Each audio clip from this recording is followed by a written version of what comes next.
Thank you, everyone, for being here. So I'm going to start us off with a traditional show of hands. Can you put your hands in the air if you know the film I'm referring with this talk title?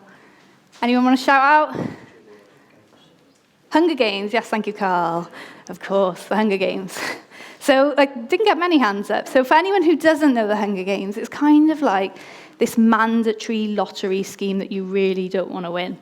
So it could be you, completely different vibe in the Hunger Games. So 24 people, they go into this nightmare environment, they fight to the death, and only one comes out alive. So it's really quite horrific. But it's where we get the phrase, may the odds be ever in your favour. So there's an understanding that the future is uncertain, and there's a probabilistic element to the outcome. So I really hope that no one here works in an environment anything like the Hunger Games. That's not what this talk is about. What we're going to do is we're going to link the actions and decisions to outcomes. So the actions and decisions we make, how that impacts our outcomes, and how we can ultimately stack the odds in our favour of success. So I'd like you all to think about a time in work where you had a tough decision to make. So it took you a bit of time to make, almost like a fork in the road moment. And I'm not going to ask anyone to share. It doesn't really have to be an important decision. But think about, what was it about that decision that was hard to make? Quite often, when we're struggling to make a decision, it's because we can't possibly know what the outcome is. And sometimes there's risk associated with whatever outcome you get. You might not get the outcome you want or even expect. And depending on what the sort of choice is that we're making, we might do different things. So we might do like a pros and cons list or some analysis or a business case. And what we're doing is we're trying to figure out what the outcome is without making the decision. But in reality, we're never going to know what the outcome is until we make the decision. So fear of regret can make us indecisive about absolutely any choice. When we get a bad outcome, the first thing we do as humans is blame the decision that got us there. And that sort of fear of regret can send us into analysis paralysis, where we believe that spending more time thinking about the problem will get us a better outcome. There's actually only two things that determine our outcomes, and that's a bit of luck and the decisions we make. Does anyone know who said this? Shout out if you do. No? It's Annie Duke, her awesome book, How to Decide. So to be fair, most people know her from Thinking in Bets. But this is a little bit more of a practical book that I'd really recommend. But Annie talks about how we have a self-serving bias. So when we get a good outcome, we give ourselves a pat on the back, we tell ourselves we're awesome, and the outcome is because of us. However, if we get a bad outcome, we tell ourselves, well, that was bad luck. There's nothing we could have done about it. There were things that happened we had no sort of say in. If only that was the case. In reality, we're not just facing one decision. Our paths are constantly forking. We are constantly having our futures change based on the past, present, and future decisions made by us, but also by other people. And I guess the point I'm trying to get to is there's so many influencing factors that we can't be certain about the future. So, when we start a piece of work, it's impossible for us to know exactly how long that's going to take or how valuable that's going to be. There's too many influencing factors for us to be certain. Yeah, as humans, we love certainty. We crave certainty. It makes us feel really, really comfortable.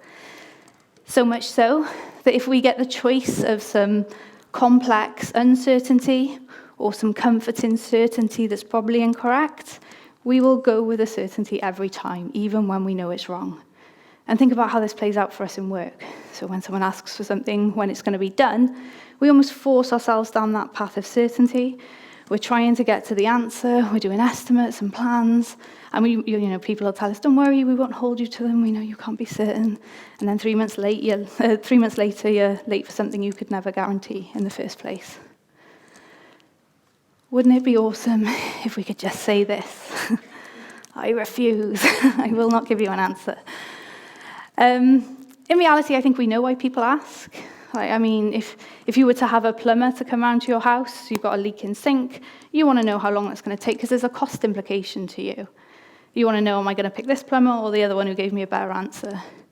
And the plumber's looking at the problem going, I don't even know what it is yet. I don't know if I've got the parts. I don't know what the problem is. But giving a definite answer is seen as better than saying, I don't know. So what I want to talk about is, okay, so if we accept that we don't know about the future, what can we do to start stacking the odds in favour of success? So firstly, we need to accept that software delivery isn't just one decision. We don't just decide to do something and then rock up at the end and go, yeah, I've got my thing. We're getting information all the time, and we need to see that new information as a new opportunity.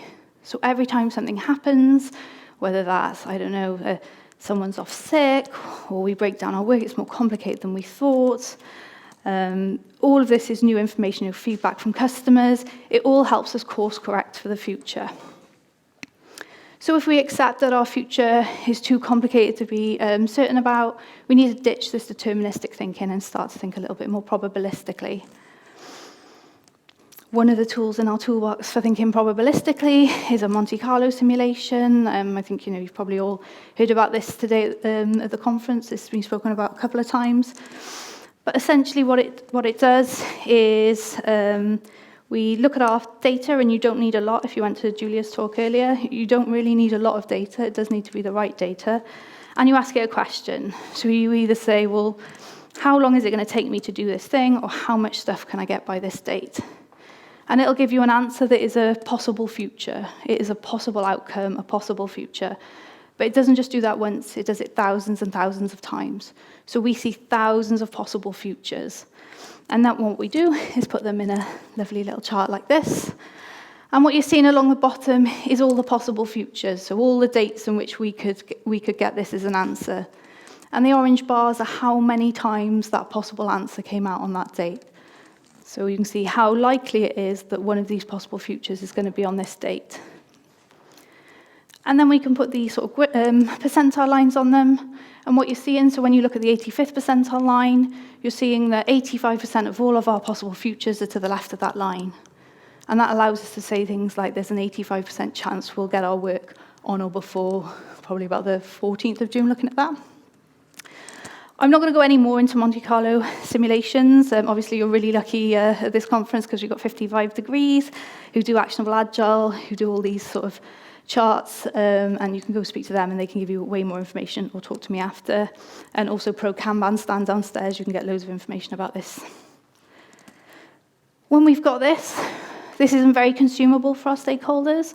What we can do is put it into a lovely calendar like this. And this enables us to have good conversations with people about, people who are asking the tough conversations about dates. So this is all the probabilities overlaid onto a calendar. And if we look at, say, like the 14th of June, what this is telling us is that on the 14th of June, there's an 86% chance of us getting the sort of work by this date or before. So as we were talking about that chart, the on or before, this is just overlaid onto this. Just because something is improbable doesn't mean it's impossible. So when we say there's an 86% chance of something happening, there's a 14% chance that that's not going to happen. So if we think about the Hunger Games, and I do know it's fictional, Katniss goes into the games, she's really unlikely to come out, but that is the answer. And think about, when we play the lottery, it's not likely, but you can be the winner. So another thing to consider is, so I've talked a lot about 85% because that's what we use at our company, but we're like a 160-year-old building society, we're regulated, we're risk averse, and that works for us. So you need to make sure you're using a percentage that is relevant for your organization and, relevant for the conversations you need to have. So if we accept that the improbable is possible, how can we stack the odds in our favor of success? We need to continuously forecast. So this is the same chart I just showed you. These, they run really, really quickly. Once you've got them set up, they take seconds to run. So there's no reason why we can't be doing this really regularly. Every time you get new information, and you get new information every day, because yesterday, did you deliver something or not? So we're building up this picture, all this new information, and we reforecast, and something like this happens. And we can see that this 14th of June is now way less likely than it was before. This is our signal. This is our marker to have a conversation and do something about it. And when I say conversation, I don't mean one of these. How many times have we seen this? If we see the things that are going against us, and we do nothing about it, that's a choice. Doing nothing is a choice, especially when you've seen the data. So this might seem really obvious, so you get some information, it's not good news, we should do something about it. But how many times in your world of work does that not happen? So you find out, I don't know, the work has changed, or we need to pivot a little bit, or someone's not around, the team has changed, or the work is just harder than we expect. And we just put our head down and work hard because we've got a date and we've got to get to it, and we don't have a conversation and we don't do anything about it. If we see the shift in data and we do nothing about it, and we just believe that original forecast because it was telling us what we wanted, we are setting ourselves up to fail. The odds are stacking against us and we're doing nothing about it. And to Annie Duke's point, I would say this is making a poor quality decision. So people don't like uncertainty. So when I start talking about this with people, they tend not to trust it instantly because things are moving. People don't like moving data. They'll be like, the data points are different, there's some outliers in there, lots of reasons why they don't think that they can trust it. So let's dig into that a little bit. By going shopping. So we're all familiar with shopping, right? So imagine you're going to your supermarket, you've got your shopping list, and if you're anything like me, you'll head to the shops, and you'll be like, I'll be back in 30 minutes, and then 60 minutes later, you're coming in through the door with your bags. And there's two things that are happening here, right? Firstly, we're really bad at guessing how long things take.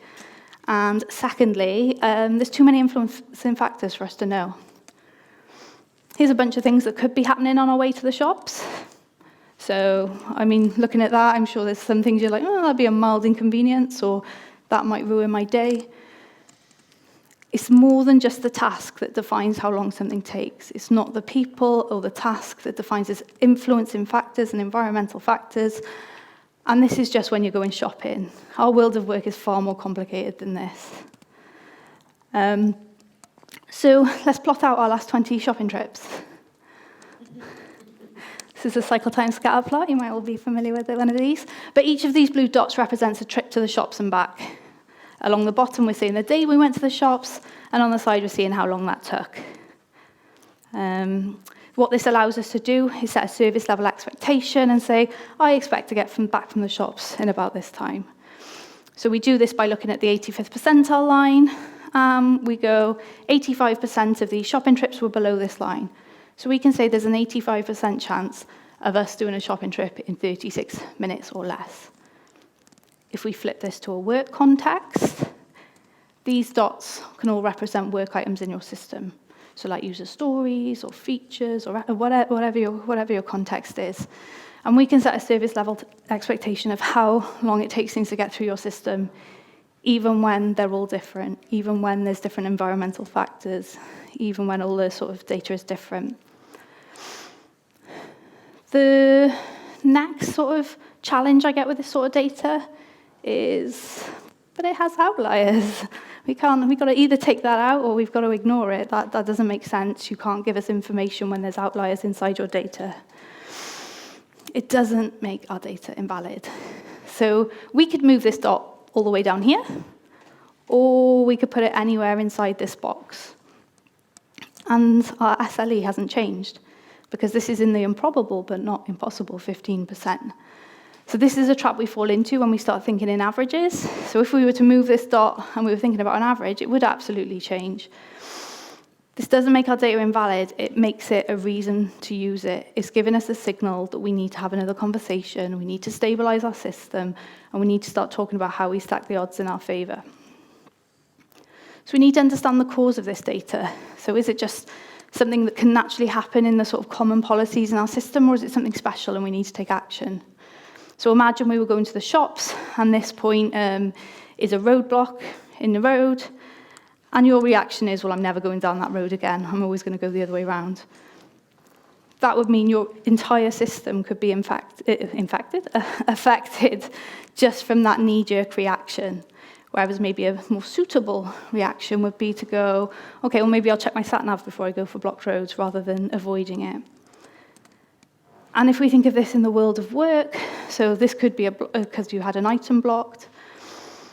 we need to understand, are we doing a knee-jerk reaction that's going to impact the rest of our system, or is it something we can change a policy about and do something about? Understanding the cause can help us stabilize the system and get the data better. So when we start seeing the data improve over time, this is helping us with those multiple item forecasts. So the best way to improve a single item forecast, multiple item forecast, is to improve your single item forecast. So why is all this important? I've been talking about thinking probabilistically, we can't know the answer, and something is come up time and time again over the conference. It's about value. It's about getting value to our customers. The reason we're doing all this is so that they have a valuable outcome. Has everyone heard of Schrodinger's cat? Yeah, some knows. So it's like a quantum physics thought experiment where you put a cat in a box with some radioactive material and the box is closed. Until you open that box, the cat is in both states. It's dead and it's alive. And until you open the box, you don't know. And I'm not about to tell people to put customers in boxes. That's not where I'm going. What I'm going to do is introduce you to Schrodinger's work item. And this is where an item that's in our system, so something that's started but not finished, is both potentially valuable and wasteful. And until we deliver it, we don't know. So if anyone went to Alex's talk earlier, that was all about that sort of customers lie to us. We think we're delivering something valuable, but actually we don't know until they see it. So we need to get that cat out of the box as quickly as we can. When we play like poker or blackjack, the value in that is winning the hand. And the way they do that is by sort of looking at who's betting, when the cards are turned over, who folds. It's this constant stream of information that lets us get to the value at the end. And it's the same with work. We need to get this constant stream of feedback so that we know, do we need to stick, twist, or fold? Do we need to keep delivering as planned because we know we're getting the feedback, this is good stuff, there's more value to get there? Do we need to pivot, there's a little bit more value over there, this isn't going exactly as we wanted? Or do we need to just stop? We're wasting our time. And we want to do that as quickly as possible. So for work items in our system, we want them to stop getting old. We want them to get out of the system as young as possible so we can get that feedback as quick as possible. So how do we stop unnecessary aging of work items, I will point out. There's two really simple ways we can do this. So firstly, you don't start your work. If you don't start it, it's not getting old. I don't suggest we never start work because our customers will never get any value. But what I mean is, like, let's not start the work until it can get all the way through the system. Secondly, we need to finish it. So if it's in our system, we need to finish it, keep it as young as possible. So we'll talk about a few ways in which we can do this. Firstly, we need to control our work in progress. So let's not have too many cats in too many boxes. A trap we can fall into, and I'm sure we've all seen this, is where we worry so much about our people being busy, we stop worrying about, is our work busy? Is there work sitting there that is just not being worked on, and there's no real good reason for that? It's just because our people are too busy elsewhere. If you put work into a system that's too full, it's going to get clogged, and your work is not going to come out the other side very quickly. So this is going to impede us getting that feedback we need. Secondly, we need to make our work items small, but in a way where we can get valuable feedback. So still shaped in a way we can get that value. When we talk about sort of size of work, there's a really good reason we want it small. So it's not just that it can flow through our system and doesn't get blocked, but just like Russian dolls, if we've got like a big item of work, it's hiding other items inside it. So it looks like it's one item, but actually it could be 5. And we're not getting that feedback to tell us that we might not want to work on half of that. So yeah, so we want to keep it small, we want to let it get through our system, we want to get the feedback, and just, like Powell was talking yesterday, it's getting that feedback so we can adjust, so we can do that stick, twist, or pivot. And when there is something in our system, and it is getting old, we need to do something about it. A really great way of doing this is with an aging chart. So anyone who's in Julia's talk will have been introduced to one of these. But what we're seeing, so this is just one column. All of these dots on here represent an item in the work, item of work in your system that started but not finished. So the higher up this is, the older that work item is. So we can see all the items that have started but not finished, so things that might need attention. We can see exactly how old each item is. And this can be done at multiple levels. So one trap that we can fall into is just caring about this in the sort of like where the doers are, where people are delivering. We need to look at this at a layer above as well. We need to, because if you can't control your sort of age and your whip at that level, all you're doing is pushing the problem and exaggerating it in the delivery teams. So this is a full aging chart, so you can see just like as if you had a sort of Scrum board, Kanban board, whatever you want to call it, you sort of starting to do done type situation. These are all the dots that are in the different parts of the system, and how high they are, again, is how old they are. So you might be thinking, okay, well, why is this useful? If we remember our shopping trip, we're able to get a service level expectation and overlay it onto here. So in Actionable Agile, it actually does it per column and in a really cool way, but I thought I'd do a simpler view here, just because we haven't got the time to go into that level of detail. But we overlay this service level expectation, and what that does is it allows us to have conversations. So these are the triggers to help us stack the odds in our favour. So if an item is above that line, we need to be going, okay, so we need to do something about this. We need to take some action.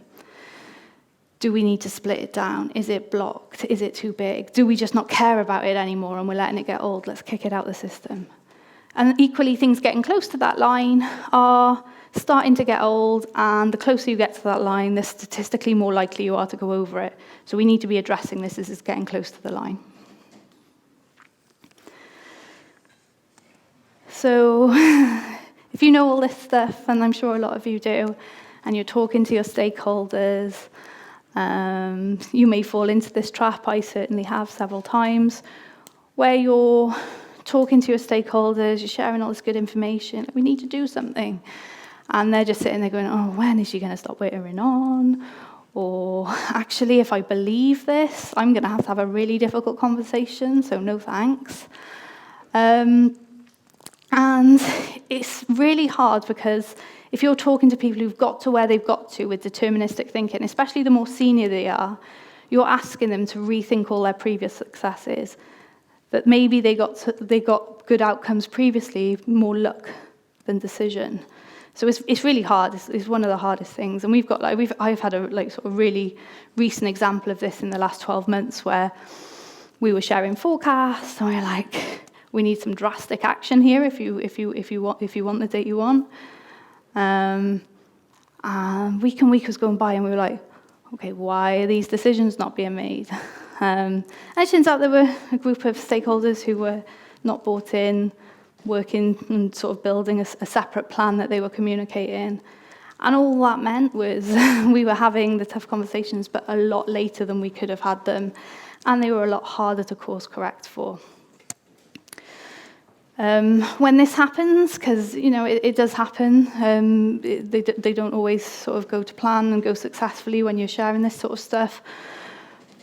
The way I always view this is it's a really good opportunity to sell it in the future. So what we're doing now is sort of looking at the data and showing all the points where we could have taken action, but we didn't because we didn't take this approach. We decided to go with the certainty, not the uncertainty. It really is the hardest part of doing all this. And what I would say is it doesn't even matter if we have all this data and all this charts. If we're not taking action and we're not having the conversations, there's absolutely no point in us doing any of this. So our desire to reach into the future will always exceed our grasp. We will always want more certainty than we can get. What I would say is if our lives were laid out in front of us and our paths were known and there was no uncertainty, our lives would be really, really boring. We don't want to know what's coming around the corner. So I'd say, let's embrace this fact that we get new opportunities, we get new information, that we can change the course of the future. And I'd invite you to all be part of the revolution against deterministic thinking. If anyone hasn't seen The Hunger Games, I probably should point out this is a symbol of a revolution. They're not story pointing or doing a confidence photo in the background. This is a revolution. So how do we stack the odds in our favour then? So we need to think a little bit more probabilistically. We need to understand the future isn't certain, and we need to use that to our advantage. We need to keep forecasting, reforecasting, and be signal-driven. So when we're getting assigned to do something, do it. Don't ignore it. Ignoring it is a choice. Actively manage your work so we can get that feedback quicker. So breaking down things small, so we get smaller pieces of information. We can understand if something's valuable earlier rather than later. And communicate. Like I said, if we're not talking about this and people aren't on the journey with you, there is absolutely no point in doing any of this, because it's all about the action and the conversations. So I really hope that you are able to stack the odds in your favour of success going forward. And because everyone loves a book recommendation, here's all the ones that inspired this talk. Not all businessy, as you can see. And yeah, thank you very much for being here.